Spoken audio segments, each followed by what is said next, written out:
여러분 안녕하십니까. 4월 20일 수요일인데요. 오늘 오전장이 이제 마감이 되고요. 지금 시각 1시를 조금 넘는 그런 상황인데 오후 시간에 여러분들이 어떤 점에 중점을 두고 매매를 해야 될지 오전 시장의 특징주를 분석하고 오후에 여러분 매매에 혹시라도 좀 활용할 수 있는 그런 팁을 드리도록 하겠습니다. 어제 뭐 주가가 그 미국 시장이 급등을 했었지만은 우리가 좀 하루 일찍 움직이는 그런 모습이었고요. 어제 이제 아무래도 25포인트 이상 오르다 보니까 오늘은 전체적으로 지수는 보합권대에 맴돌고 있으면서 이렇게 지수가 맴돌다 보니까 어제 강세를 보였던 대형주 중에 반도체라든가 2차전지 이런 업종들이 오늘은 조금 약한 모습들을 보여주고요. 부분별로 그동안 좀 잠잠했던 테마들이 다시 살아나는 그런 모습이에요. 대표적으로는 이제 사료주에 대한 그 어느 정도의 국제 곡물가 상승으로 인해서 사료주들이 시장을 주도하던 이런 패턴에서 오늘 다시 또 숨고르기에 들어가는 모습인데요. 두 가지 큰 변수가 있죠. 현대사료가 일단 고점이라는 그런 부담에서 어제 액면 분할을 발표를 한다든가 또 한일사료가 단기 급등으로 인해서 오늘 거래 정지에 들어간 이런 변수들로 인해서 그 자리를 차지할 수 있는 그 대주산업이라든가 대한제당 이런 종목들 그리고 자사주 매각 계획을 발표하긴 했지만 여전히 저가라는 부담 때문에 저가라는 그 이점 때문에 계속해서 상승 시도를 하고 있는 사조동화원 뭐 이런 종목들이 큰 흐름으로 분류가 될 수 있는데요. 특히 이제 쌍용차 인수전에서 쌍방울 그룹이 본격적으로 참여를 한다 해서 오늘은 쌍방울 그룹주들에 대한 주가도 연속해서 주가 많이 올랐어요. 특히 쌍방울 같은 경우 기존에 자본력 이런 쪽에서 의심을 받고 있지만은 회사가 원체 전사적으로 필사적으로 참여를 하는 이런 기대감 때문에 어느덧 보니까 바닥권에서 50% 넘는 그런 시세 흐름을 보여줬거든요. 지금 현재 단순한 그런 차트로 제가 지난번에 광림 같은 경우도 지금 뭐 시세를 쌍용차 인수하고 그 관련 없이 인수 이전의 가격까지 근접이 돼 있기 때문에 시세 부담 없이 사서 보유해 볼 만한 가격대까지 진입이 됐다 했는데 불과 이틀 정도 급등한 이런 상황에서 보면 바닥권에 거의 40~50%에 해당하는 그런 급등 양상들이 나오고 있지 않습니까? 그래서 지금 여러분들이 매매하는 패턴으로 볼 때 어떤 급등주를 추격할 경우에는 추격 매수를 할 경우에는 당일날 작은 수익이라도 일단 챙기는 그런 전략들이 좋을 것 같고요.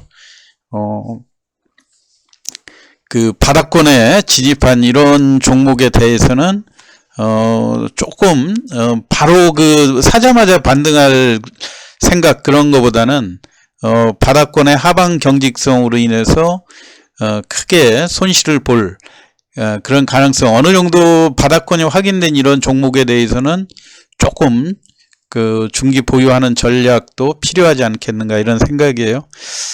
자, 오늘 특징적인 종목들을 간략히 알아보고요. 그 다음에 어제 현대사료와 한일사료 요 내용 사료주와 관련된 내용들을 조금 중점으로 설명드리도록 하겠습니다. 우선 눈에 띄는 종목이 한국 맥널티가 오늘 거래량이 지금 1,500만 주가 되면서 주가가 이렇게 급등 패턴을 보여주고 있지 않습니까? 이 한국 맥널티도 우리 국내에서 원두를 수입하는 그런 회사로 많이 알려져 있지 않습니까? 자본금 규모가 시가총액이 한 1,000억 정도 되는 작은 그 큰 규모라고 볼 수는 없지만요. 2021년도 작년도에 매출액을 약 320억 정도 하고 25억 정도 수익을 올리는 비교적 알차고 내실이 있는 그런 중견기업으로 분류가 될 수 있는 거죠. 지금 국제 곡물가라든가 특히 이제 오늘 철강주들 중에서도 지금 그런 패턴들이 이제 어느 정도 잠잠해졌으면 이것도 그 유럽의 우크라이나 쪽에 대규모 철강 회사가 피격이 돼서 국제 지금 그 원자재가 중에 철근값이 급등하면서 공사들이 중단되고 하는 그런 사태들이 많이 나오고 있지 않습니까? 지금 우리 둔촌동 그 주공아파트 이쪽도 공사 대금의 그 영향으로 인해서 그 분양 원가가 이제 그 상승하는 이런 상황에서 공사업체하고 입주자들 간의 그 분양가에 대한 그 분쟁으로 공사가 중단되는 그런 뉴스들이 나오고 있지 않습니까? 이걸로 인해서 철강주들에 대한 그 상승이 눈에 띄게 많이 벌어지고 있는데요. 대개 이것도 보면 그 대형사보다는 중소형 중형 그 철강주들이 올라가는 패턴은 항상 비슷해요. 지난번에 한번 주가가 급등을 했었다가 어느 정도 바닥권에 조정을 하고 또 한 번 급등하는 그런 패턴인데, 지금 중형 그 철강주 중에서 다소 이상 조금 이 특이한 종목이라고 할 것 같으면 금강철강을 들 수가 있어요. 지금 이제 이 금강철강에 대해서 다른 철강주들보다 유독 바닥권에서 상승한 비율도 크고 거래량이 집중되면서 이쪽으로 다른 그 철강주들에 비해서 지금 거의 상한가 근방까지 급등을 하지 않았습니까? 이거에 대한 그 상승 배경이라든가 이런 것들도 물론 한때 이게 그 사회이사가 뭐 지금 현재 대통령 당선인으로 차기 대통령으로 지금 대통령 당선인 신분으로 있는 윤석열 그 차기 대통령이라고 호칭을 그렇게 부르면 되겠죠. 그 관련주다 해서 주가가 한번 급등을 하는 그런 패턴이었는데요. 이미 지난 작년 그 정치에 참여할 때 그때 고점을 이루고 회사에서 부인 공시를 내고 했는데도 주가가 장기간에 하락됐다가 오히려 최근에 철강값이 상승의 영향으로 인해서 제일 많이 상승하는 회사거든요. 그렇다면은 지금 우리가 이런 금강철강 같은 경우 뭐 어떤 그 숨겨진 호재가 있는지 기업 내용으로 봐가지고는 지금 시가총액 2천억 정도예요. 한번 작년도 실적도 좀 한번 살펴보도록 하겠습니다. 작년도 사업보고서 상에 보면 자본금이 약 98억에 자본 총계는 1190억 정도 될 정도로 내부 유보율은 상당히 좋은 회사다. 이렇게 재무구조가 건실하다는 거는 이렇게 증명이 될 수가 있겠죠. 작년에도 매출액이 2,300억에다가 영업이익이 90억 정도를 냈는데요.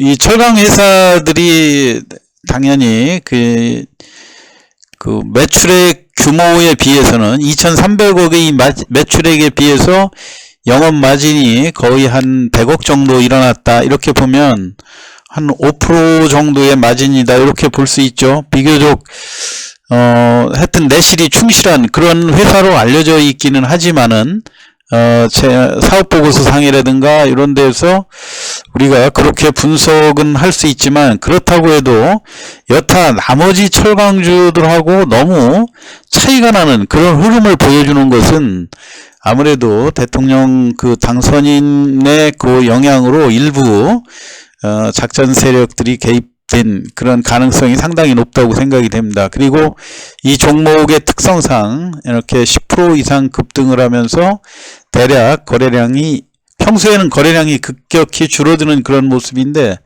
대략 2천만 주 이 정도의 급등을 했을 때 주가가 조정하는 그런 패턴들을 보여주죠. 그렇기 때문에 여러분들이 오늘 오후에도 이 종목이 그렇게 상한가를 굳혀놓는다든가 하는 그런 패턴이 아니고 그러면 오후 시간에 또 의외로 큰 폭의 조정도 나올 수 있는 그런 모습이니까요. 요 상한가에 진입을 하고 시세를 굳혀놓는지 여부를 잘 지켜보면서 매매에 참여하시면 좋을 것 같아요. 근데 대개 전체적인 주식수가 1800만 주밖에 되지 않기 때문에 정말로 일부 세력들이 개입돼 있다 그런다면 이런 종목들 강한 흐름처럼 유도를 하면서 상한가를 굳혀놓을 그런 가능성도 충분히 보이는 그런 종목이죠. 근데 여하튼 이런 그 중형 철강주 중에서 우리가 눈여겨보는 것들이 부국철강이라든가 한일철강, 금강철강, 또 하이스틸 이런 종목들인데요. 이런 패턴에서 이미 급등한 종목보다는 조금 시세 부담이 적은 이런 종목 쪽으로 참여하는 것이 좋을 것 같고요.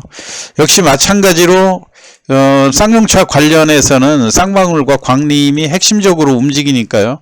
주가가 약할 때 참여하고 또 급등할 때는 너무 무리한 추격 매수는 자제하는 것이 좋을 것 같고요. 역시 마찬가지로 KG그룹에 대한 그런 가능성도 자금력 면에서 유리한 위치에 있기 때문에 기간이 금방 이게 그 결론이 나는 그런 상황이 아니고 좀 한 달 이상 그 진행되는 그런 내용이기 때문에 매수세가 형성되면서 시세를 계속 유지할 수 있다고 하는 그런 모습이라고 봐야 되겠죠. 그리고 오늘 그 사료주 중에서요, 제가 몇 가지 종목, 지금 서두에 말씀드렸듯이 현대사료가, 어제 같은 경우 제가 현대사료하고 한일사료하고를 비교해서 놓고 보면서 기존에는 현대사료가 급등해서 주가를 끌고 올라가면 여태 나머지 사료주들을 끌고 올라가는 그런 모습이었는데 지금 이제 현대사료도 시가총액이 거의 1조 원에 가까이 이르는 시세 부담이 느껴지고 하다 보니까 어제 회사에서 현대사료에 대한 액면 분할을 발표를 했죠.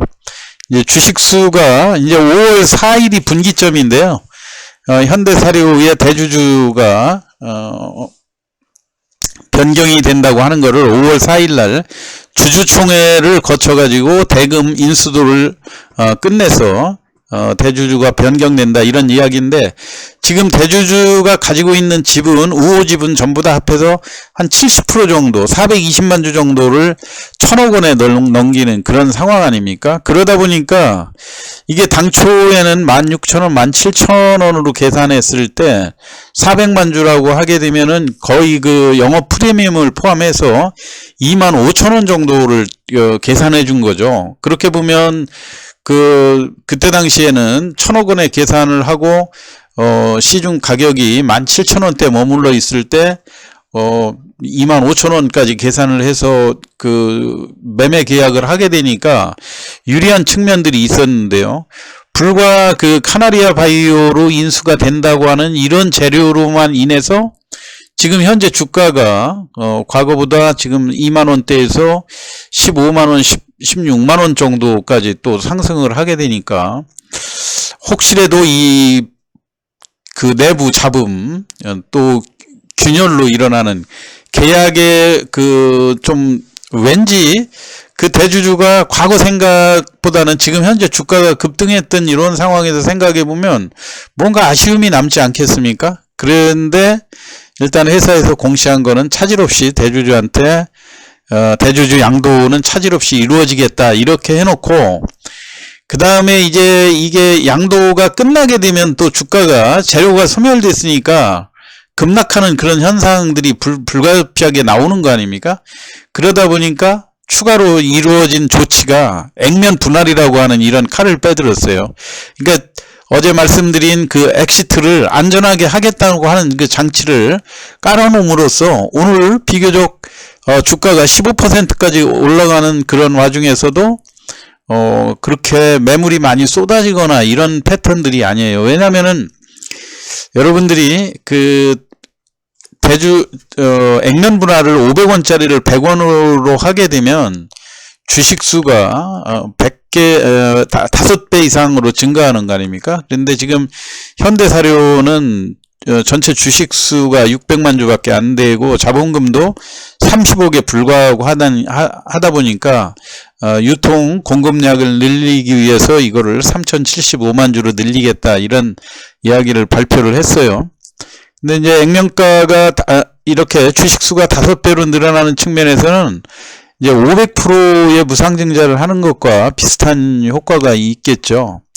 근데 여하튼 세부적인 내용은 제가 기회가 있으면 다시 말씀을 드리도록 하고요. 지금 시간 관계상 그 현대사료가 지금 액면을 그 500원짜리를 100원으로 낮추겠다. 우리가 지금 잘 알고 있는 회사들도 대표적으로 삼성전자 같은 경우도 액면이 100원짜리 아닙니까? 근데 액면이 100원짜리가 지금 그 삼성전자 같은 경우 7만원 선 정도에 머물러 있는 거고요. 그럴 경우에 그 현대사료 같은 경우도 5로 다 이걸 나누게 되면 16만원 정도의 액면 분할을 하게 되면은 주가가 32,000원대로 또 낮아지기 때문에 의외로 지금 내친 김에 이거를 액면 분할까지 갖고 가려고 하는 장기 투자자들이 늘어날 수 있겠다 이런 이야기예요. 그래서 거래 정지 기간은 6월 7일에서 21일이고요. 6월 22일 날 재상장되는데요. 액면가 100원으로 되고 뭐 우리가 잘 알고 있는 삼성전자나 네이버, 카카오 이런 회사들이 다 액면가가 100원짜리 아닙니까? 그래서 그런 거를 안전하게 회사가 좀 누린 그런 측면이 있다. 그리고 아무래도 이제 한일 사료가 어제까지 급등했다가 오늘 거래가 하루 정지가 되니까 원래 오늘 못 올랐던 거 내일 시초가가 강하게 형성되고 중간에 반등을 하다가 하락을 한다 하더라도 일단 한번 그 거래 정지가 붙였던 종목들은 대개 시초가 강한 흐름으로 전개되는 것들이 사실 아닙니까? 그러다 보니까 오늘 사료주 중에서 지금 그 대안을 이을 이런 종목들이 지금 대주산업이라든가 대한제당 이런 종목으로 거론이 될 수 있다고 하는 점. 근데 이제 대주산업 같은 경우도 지금 이제 분기점은 아침에 3,500원을 돌파했다가요. 여러분들이 당일 매매 원칙에서 잘 볼 때 우리가 시초가를 하회하느냐 안 하느냐 이거를 많이 이야기를 하는데 지금 시초가를 훼손하지 않고 시초가 위에서 거래가 되고 있거든요. 이게 시초가 위에서 거래되는 것이 왜 중요하냐고 그러면은 이 당일날 차트에서 양봉을 유지할 수 있느냐 못하느냐 이러한 중요성 때문에 그런 거죠. 근데 여하튼 내일 한일 사료라고 하는 이런 재료들이 남아 있기 때문에 지금 일단 대한제당은 음봉으로 전환하는 모습들이 보여지고 있거든요. 이렇게요. 음봉으로 전환되는 이런 모습들이기 때문에 일단은 지금 현대사료가 거뜬히 버텨주고 있고 그 액면 분할이라고 하는 이런 재료들도 있기 때문에 단기 투자로 그냥 바닥권에서 수익을 많이 얻은 사람들은 물론 당연히 이익을 실현하고 다시 조정 시에 재매수하려는 그런 패턴을 보이겠지만 그렇지 않은 사람들인 경우 이제 왠지 액면 주식수가 5배로 늘어나고 또 주가도 3만원대로 내려가고 하게 되면 또 네이버라든가 우리 다음 또 카카오죠. 네, 네이버, 카카오, 삼성전자 이런 식으로 액면을 분할해 가지고 오히려 전체 주식수가 늘어나는 효과로 인해서 수익이 더 늘어날 수 있다는 이런 기대감 때문에 장기 투자로 선호할 수도 있다. 이런 재료들이죠. 그렇기 때문에 여러분들이 일단 그 대주산업이라든가 대한제당 이런 것들을 일단 대주산업 같은 경우 시초가 위에서 양봉을 유지하면서 지금 거래가 되고 있는 이런 패턴인데요. 종가 무렵에 지금 현재의 전체적인 그 분위기로는 급락 패턴이 출현할 그런 가능성보다는 어느 정도 그 양봉으로 마감할 그런 가능성도 상당히 크다고 보여지거든요. 그럴 경우에 상대적으로 가격 메리트가 있는 대주산업이라든가 대한제당 이런 종목에도 한번 관심을 갖는 그런 전략이 필요할 거라고 생각됩니다. 오늘 시황 이거로 마치고요. 오후에도 여러분들 좋은 투자 수익 올리시기 바랍니다. 이상 마치겠습니다.